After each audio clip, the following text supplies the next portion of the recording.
ഓം ശ്രീനാരായണ പരമഗുരവേ നമഃ. ഓം ശ്രീ ശാരദാംബികായേ നമഃ. ആത്മസഹോദരങ്ങളെ, ഏവർക്കും ഗുരുദേവനാമത്തിൽ എൻ്റെ വിനീത നമസ്കാരം.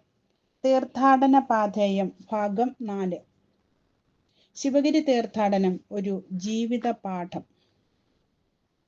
പുണ്യം സഞ്ചയിക്കാനുള്ള ഒന്നായി ശിവഗിരി തീർത്ഥാടനത്തെ ഒരിക്കലും കാണേണ്ടതില്ല. അന്ധമായ ഭക്തി കൊണ്ട് ഉന്മീലിതമായതല്ല ശിവഗിരി തീർത്ഥാടനം. ആന്തരിക തീർത്ഥത്തിന്റെ അനേകം നിർസരികൾ ഒഴുകി നിറയുന്നുണ്ട് താനും. അപ്പോൾ നമുക്കകമേ ഒരു ദേവഗംഗയുടെ പ്രവാഹ ഭംഗി അനുഭവപ്പെടുകയും ചെയ്യുന്നു. നമ്മിലെ തന്നെ സ്നാനഘട്ടങ്ങളിലേക്കുള്ള യാത്രകൾ എന്ന രീതിയിൽ ഇവ തിരിച്ചറിയപ്പെടുന്നത് ഇതിനാലാവണം. ആഴമേറും നിന്മഹസാം ആഴിയിൽ ഞങ്ങളാകവേ എന്ന പോലെ നമ്മുടെ ഇത്തിരിപ്പോന്ന ജീവിതങ്ങളിൽ എങ്ങുനിന്നൊക്കെയോ ചില ബലനിർണയങ്ങൾ പ്രവർത്തിക്കുന്നുണ്ട്. നമ്മുടെ പ്രാർത്ഥനകൾ പ്രകൃതിയിലെ മോക്ഷപദങ്ങളോടാവുമ്പോൾ അവിടെ അർപ്പണങ്ങളേ ഉള്ളൂ, ആവശ്യങ്ങളൊന്നുമില്ല. എന്ത് അർപ്പിക്കുന്നുവോ അതുതന്നെ പ്രസാദമായി നമുക്ക് തിരിച്ചു ലഭിക്കുന്നു. അതിനു മുൻപൊന്നും ലഭ്യമാകാത്ത ഒരു അനുഭവ സാകല്യമായി ഗുരുദേവാനുഗ്രഹം ചേതനയിലുണ്ടാകുന്നു. അത് ഒരുതരം ബീജാവസ്ഥയുടെ നിശബ്ദതയായി പരിണമിക്കുന്നു. ധ്യാനാത്മകതയാണ് നിശബ്ദതയുടെ ഉദ്യാനം. ദിനംതോറുമുള്ള കർമ്മമണ്ഡലത്തിൽ നിന്ന് വേറിട്ട് ഒരു സ്വക്ഷേത്രം തീർത്ഥാടകൻ തിരയുന്നുണ്ട്. ദൈനംദിന പ്രാരാബ്ദങ്ങൾക്കിടയിൽ ഇത്തരം ആലോചനകൾ നമ്മിലുണ്ടായെന്നു വരില്ല. തികച്ചും വ്യത്യസ്തമായ ഈണത്തിലുള്ള യാത്രകളിലെ അത്തരം വാതിലുകൾ തുറക്കപ്പെടുകയുള്ളൂ. ഏത് ആത്മീയ ശ്രമവും ചിലപ്പോൾ പാതി വഴിയിൽ ഉപേക്ഷിക്കപ്പെട്ടുവെന്ന് വരാം. അതിലൊരിക്കലും ഹതാശരാകാതിരിക്കുക. സിദ്ധമായതെന്തോ അതിൽ മുഴുകുക. അതിൻ്റെ എളിയ കൃതാർത്ഥതകളിൽ ആമഗ്നമാകാൻ ശീലിക്കുക. അതിലുണ്ട് ഉയരങ്ങൾ. എളിമയുടെ അനുശീലനത്തിലൂടെ ഉയരങ്ങളിലേക്ക് നാം എത്തിച്ചേരുന്നു. അതാണ് അതിൻ്റെ യോഗാത്മക സൗന്ദര്യം.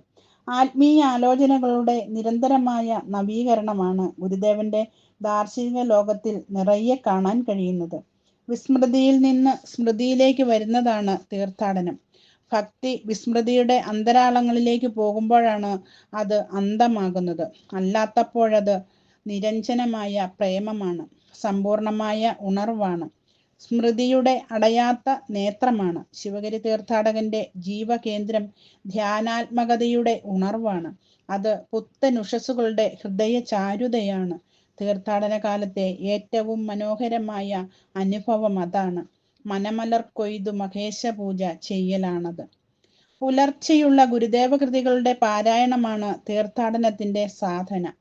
പാരായണ നിരതനാകുന്ന തീർത്ഥാടകനിലേക്ക് ദർശനത്തിന്റെ, അർത്ഥത്തിന്റെ, സംഗീതത്തിന്റെ, ലാവണ്യത്തിന്റെ, വാക്കിന്റെ നവങ്ങളായ ആശയങ്ങളുടെ നീരുറവകൾ ഒഴുകി നിറയുന്നു. അതവനെ സ്നാനപ്പെടുത്തുന്നു. അതവനെ അനന്തതകളിലേക്ക്, ഉയരങ്ങളിലേക്ക് നയിക്കുന്നു. സമ്പൂർണമായ ഉണർവിന്റെ നീരാട്ടമാണത്. തനിമുക്തി പഴുത്ത പാകപ്പെടൽ. പരിമിതമായ സമയോർജത്തെ ഫലപ്രദമായി വിന്യസിക്കാനുള്ള സാമാന്യ ബുദ്ധിയും അവസരോചിതമായി പെരുപ്പിച്ചെടുക്കാനുള്ള നയതന്ത്രജ്ഞതയും തീർത്ഥാടകനിൽ രൂഢമാവണം. കേവലാചാരങ്ങളിൽ നിന്ന് അറിവിലേക്ക് നിറഞ്ഞ് സമ്പൂർണമായി വിമലീകരിക്കപ്പെടലാണ് ശിവഗിരി തീർത്ഥാടനം. പുതിയ സ്വപ്നങ്ങളിലേക്കാണ് ഓരോ തീർത്ഥാടനത്തിലും നാം നിറയുന്നത്. അത് പുതിയ ദിവസവീഥികളിലേക്കുള്ള യാഥാർത്ഥ്യമാക്കി മാറ്റുന്ന ആത്മവിദ്യയാണ് ശിവഗിരി തീർത്ഥാടനത്തിന്റെ ആർഷശോഭ. പഞ്ചശുദ്ധിയിലൂടെ നേടിയെടുക്കുന്ന ചൈതന്യവും വിമല ഭാവങ്ങളുമായാണ് നാം ശിവഗിരിയിലെത്തുന്നത്. ശിവഗിരി തീർത്ഥാടനം ഒരു ഋഷിസത്തമന്റെ സമഭാവനയുടെ സമുന്നതങ്ങളിൽ നിന്നും വിഭാവനം ചെയ്യപ്പെട്ടതാണ്. സമർപ്പണം, സമസൃഷ്ടി സ്നേഹം, മറ്റുള്ളവർക്ക് വേണ്ടി സ്വാർത്ഥം ത്യജിക്കാനുള്ള സന്നദ്ധത തുടങ്ങിയ മൂല്യങ്ങൾ തീർത്ഥാടകനിൽ ഉന്മിഷിത്തമാവുകയാണ് പഞ്ചശുദ്ധിയിലൂടെ. ഇത് ശിവഗിരി തീർത്ഥാടനത്തിന്റെ ആത്മസൗന്ദര്യമാണ്.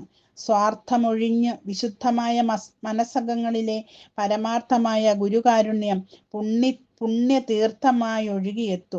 ശിവഗിരി തീർത്ഥാടനം പോലെ ഇത്രയേറെ ആഴത്തിൽ ഭക്തിയുടെയും ക്ഷേമത്തിന്റെയും സ്നേഹത്തിന്റെയും സമാധാനത്തിന്റെയും ഹൃദയമുദ്രകൾ പതിഞ്ഞു കിടക്കുന്ന മറ്റൊരു തീർത്ഥാടനം ലോകത്തെങ്ങുമില്ല തന്നെ. അനുഷ്ഠിക്കുന്ന ആചാരങ്ങൾ വ്യക്തി മനസ്സിനെ ശുദ്ധമാക്കുമ്പോൾ അവിടെയുണരുന്ന വിശ്വാസ ഭദ്രതയിലേക്ക് എത്തിച്ചേരുന്നത് നവങ്ങളായ ജീവിത പാഠങ്ങളാണ്. കൃഷിയും കൈത്തൊഴിലും ആരോഗ്യവും ശാസ്ത്ര സാങ്കേതിക പരിശീലനവുമെല്ലാം പുതിയൊരു ഉഷസ്സിനെയാണ്, ലോകപ്പിറവിനെയാണ് ലക്ഷ്യമാക്കുന്നത്. ഗുരുദേവനിലെ ഋഷിചേതനയുടെ സൗന്ദര്യങ്ങളും സത്ഫലങ്ങളും തീർത്ഥാടന ദർശനത്തിലൂടെ ഗുരു മാനവ സമൂഹത്തിന് കാണിച്ചു കൊടുത്തിരിക്കുന്നു. ഒരു പൂർണ്ണ ജീവിതത്തിന്റെ സുന്ദര നിമിഷങ്ങളാണ് ശിവഗിരി തീർത്ഥാടനം നമുക്ക് തരുന്നത്. ആത്മീയോത്കർഷത്തിന്റെ നിലവുകളും ജീവിതത്തിന്റെ നിറവുകളുമാണ് തീർത്ഥാടനം നമുക്ക് വെച്ചു നീട്ടുന്നത്. കാരുണ്യത്തിന്റെ കവാടങ്ങൾ തുറന്നിട്ടും ആത്മസായുജ്യത്തിന്റെ മഹാരഥ്യകൾ തെളിച്ചും ജീവിക്കുവാൻ, പൂർണ്ണ ജീവിതത്തെ കണ്ടെത്തുവാൻ ഗുരുദേവൻ നമുക്കായി തന്ന പവിത്ര സന്ദേശമാണ് ശിവഗിരി തീർത്ഥാടനം. തീർത്ഥാടനത്തിന്റെ ആത്മീയ സൗന്ദര്യം നിഹിതമായിരിക്കുന്നത് തീർത്ഥാടകനിൽ തന്നെ എന്ന അനുപമ സന്ദേശമാണ് ശിവഗിരി തീർത്ഥാടന സന്ദേശത്തിലും ഉള്ളത്. ശിവഗിരി തീർത്ഥാടനം ലക്ഷ്യമാക്കുന്നത് മനുഷ്യ ജീവിതത്തെയാണ്. ഒരുപാട് സ്വപ്നങ്ങളും പൂർത്തീകരിക്കാൻ ധാരാളം കർമ്മങ്ങളും ബാക്കിയിരിക്കെ ഒരു നാൾ പെട്ടെന്ന് ജീവിതം അവസാനിക്കുന്നു. പോയ നാളുകളെയോർത്ത് വിലപിക്കുന്നതിൽ ഒരർത്ഥവുമില്ല. തൻ്റെ മുമ്പിലുള്ള സാധ്യതകളെ ഉപയോഗപ്പെടുത്തുക എന്നതാവണം ഒരു തീർത്ഥാടകന്റെ ജീവിത വീക്ഷണം. ഗുരുദേവൻ തീർത്ഥാടന സന്ദേശത്തിലൂടെ നമുക്ക് പകർന്നു തന്ന പാഠങ്ങളിൽ പ്രാധാന്യം അർഹിക്കുന്നത് ഇതാണ്. തീർത്ഥാടനത്തിന്റെ നാളുകൾ ആനന്ദപൂർണമാക്കണം. അകമേ അറിവായിരുന്നു കൊണ്ട് അറിവിനെ ആഘോഷിക്കണം. സ്വനവും അടങ്ങുമിടം സ്വയം പ്രകാശമെന്ന അധിക വിശാല പ്രകാശദേശത്ത് നാം എത്തിച്ചേരുമ്പോൾ ഉണ്ടാകുന്ന അനുഗ്രഹ വർഷം അനുഭവിച്ചറിയണം. അത് ആസ്വദിക്കാൻ കഴിയുക എന്നത് തന്നെയാണ് ശരിയായ ഗുരുദേവ അനുഗ്രഹവും. ഗുരുവിന്റെ ആഗ്രഹവും അതായിരുന്നു. തീർത്ഥാടനത്താൽ വിമലമാക്കിയ ഇളം നിലാവിന്റെ തെളിമനസ്സും ഗുരുദർശനത്തിന്റെ മൗന സമുദ്രത്തിൽ മുങ്ങിയ ഹൃദയവും ഒന്നായി ഇണങ്ങി നാം പുതിയ ജീവിതം നേടുന്നു. നന്മയുടെ സമൃദ്ധിയും സമത്വത്തിന്റെയും സാഹോദര്യത്തിന്റെയും തെളിച്ചവും ആത്മവിശുദ്ധിയുടെ കരുത്തും കൊണ്ടുണ്ടാകുന്ന അനുഭൂതിയുടെ സമന്വയമാണ് തീർത്ഥാടനം. തീർത്ഥാടനങ്ങൾ ആഘോഷങ്ങളായി മാറുകയും പരിധി വിടുകയും ചെയ്യുന്ന സമകാലിക സമൂഹ ഘടനയിൽ ശിവഗിരി തീർത്ഥാടനം വേറിട്ട് നിൽക്കുന്നു. മതപരമായ ആഘോഷങ്ങൾ അന്ധവിശ്വാസ ജഡിലവും അധാർമികതയുടെ അകമ്പടിയോട് കൂടിയതുമാണെങ്കിൽ മതേതര ആഘോഷങ്ങൾ സാംസ്കാരിക തനിമയുടെ കഴുത്തിൽ കത്തിവെക്കുന്ന ആഭാസ തരങ്ങളുടെയും അധാർമികതയുടേതുമായി മാറിയിരിക്കുന്നു. ശിവഗിരി തീർത്ഥാടനം അകമേയാണ് ആഘോഷിക്കപ്പെടുന്നത്. അതുകൊണ്ട് തന്നെ അത് ലാളിത്യത്തിന്റെയും സർഗാത്മകതയുടെയും ഉത്സവമായി മാറുന്നു.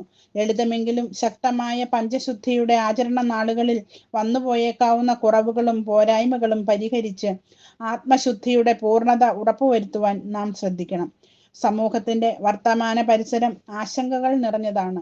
സമാധാനത്തോടെ അന്തിയുറങ്ങാൻ കഴിയുന്ന ജീവിത സാഹചര്യം തേടിയുള്ള അലച്ചിലിലാണ് മനുഷ്യൻ. ജീവിതത്തിന്റെ മുഖ്യധാരയിൽ നിന്നും അറുത്തുമാറ്റപ്പെട്ടവരുടെ ദീനരോദനങ്ങൾ അന്തരീക്ഷത്തെ ശോകാകുലമാക്കുകയാണ്. നിലനിൽപ്പിനു വേണ്ടിയുള്ള പോരാട്ടങ്ങൾ തുടരുകയാണ്. ശിവഗിരി തീർത്ഥാടനം പരസ്പര ബന്ധങ്ങളുടെയും സാമൂഹിക ഐക്യത്തിന്റെയും സമാനതകളില്ലാത്ത ആകാശങ്ങൾ തീർക്കേണ്ടതുണ്ട്. നന്ദി, നമസ്കാരം.